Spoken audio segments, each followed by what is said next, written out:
Hey everybody, this video is called Is Greedy Sin? And tonight we're going to step out of our pass-through study through the book of Numbers. And if you saw yesterday's video, we talked about the false prophet of Balaam. And one of the things about the false prophet of Balaam is he had greed. So we're going to talk a little bit about greed today as we step out of Numbers here. But I wanted to look at a few verses in Proverbs chapter 28, verse 20 through 22. And it says, "A faithful man will abound with blessings, but he who hastens to be rich will not go unpunished. To show partiality is not good, because for a piece of bread a man will transgress. A man with an evil eye hastens after riches, and he does not consider that poverty will come upon him." So greed, it messes up the lives of people through bringing them through extra temptations. When our heart is filled with greed, we're gonna fall for temptation much easier. And greed chasing, it brings one to disaster with their lives. And oftentimes when people chase after greed with their heart, it's going to affect not just them but their loved ones, if they have families or children or whatever the case might be. In 1 Timothy chapter 6,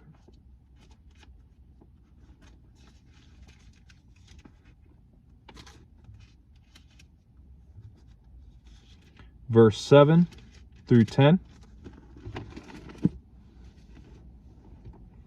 1 Timothy 6, 7 through 10, it says, "For we brought nothing into this world, and it is certain we can carry nothing out.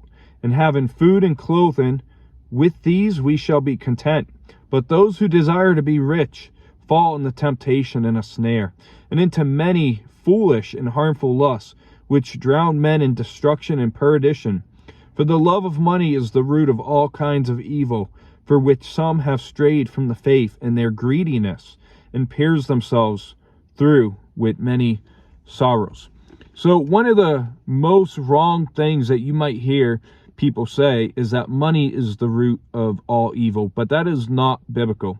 We see from 1 Timothy chapter 6, verse 10, that it is the love of money that is the root of all evil.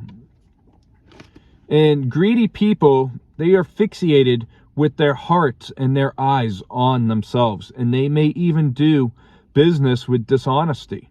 You know, there's business owners out there who, you know, especially used car sale lots, they literally scam people selling them junk to make money. And they can be stingy even towards the less fortunate. You know, it could be somebody, as I talked about last weekend with, I believe last weekend I talked about giving, or it was through our study in Numbers. With giving, they are able to give, and they should be given, but they don't want to give. And you may even think of corporate CEOs as greedy. And, you know, I agree with you 100%. You know, there's employees that kept these companies running through this so-called pandemic. They kept them running, putting themselves on the, you know, at risk before we knew anything about the virus. And yet, you know, there was no appreciation. You know, the wages are still, you know, rock bottom and all that. And, you know, you have CEOs out there making $17 million a year or whatever, and while their people are eating scraps or ramen noodles to survive. But a greedy person could also be one who overworks. And there's nothing wrong with accepting overtime. You know, I encourage people to accept overtime with my position with work.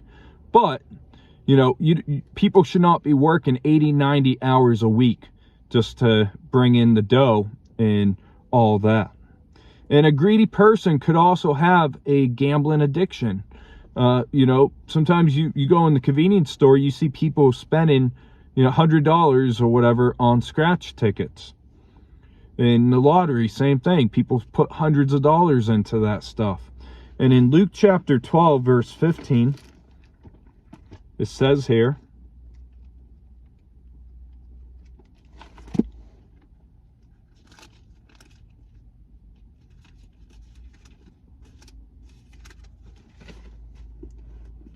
And he said to them, take heed and be aware of covetousness, for one's life does not consist in the abundance of things he possesses. And Jesus warned against greed. And Jesus is saying that you can accumulate all this stuff, but it ain't going to matter in the long run. And we know in Matthew chapter 6, verse 24, that Jesus taught that you cannot serve God and mammon or money. In Ephesians chapter 5, verse 5, the Apostle Paul says, for this you know that no fornicator, unclean person, nor covetous man, who is an idolater, has any inheritance in the kingdom of Christ and God. So the Apostle Paul, he speaks out against greed, and he definitely calls it a sin. He says that you will not even inherit the kingdom of God if you live that lifestyle. And as Christians, we ought not to be, or I should say, we shouldn't be known to be known as greedy. And our heart's desire should be to invest in our eternity, to invest in heaven. And we know from Matthew chapter 6, verse 33, 34, Jesus says that all these things will be added unto you in heaven by seeking the kingdom first. And the true riches will be stored up in heaven. And that's going to wrap up this little short video.